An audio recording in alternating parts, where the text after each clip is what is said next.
Mortal and venial sins in the Catholic Church.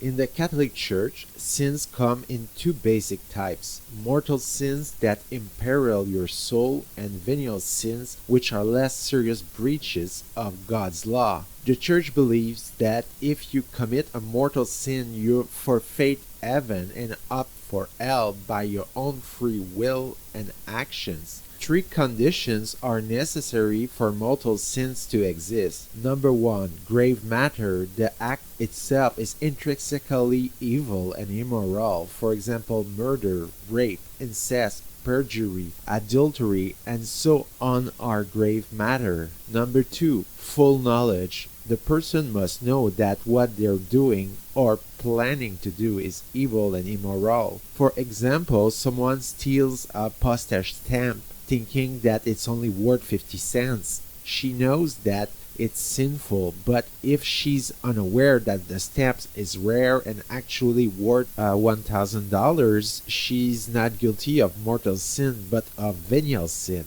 Number three, deliberate consent.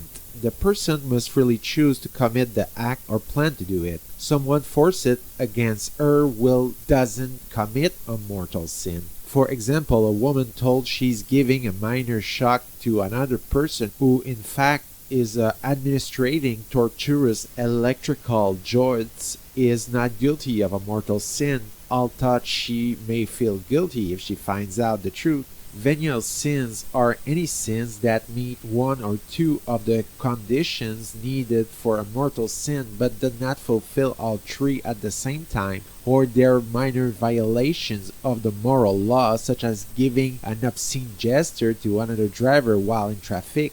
Venial sin only weakens the soul with sickness but doesn't kill the grace within. Venial sins aren't deadly to the life of grace, but like minor infections in the body, if casually ignored and left untended, may deteriorate into a more serious condition. For example, someone who tells so-called white lies commits venial sin, but if he does it long enough, it's much easier for him to be tempted to tell a big lie later on that would in fact be a mortal sin, such as cheating on a test or on his income tax return.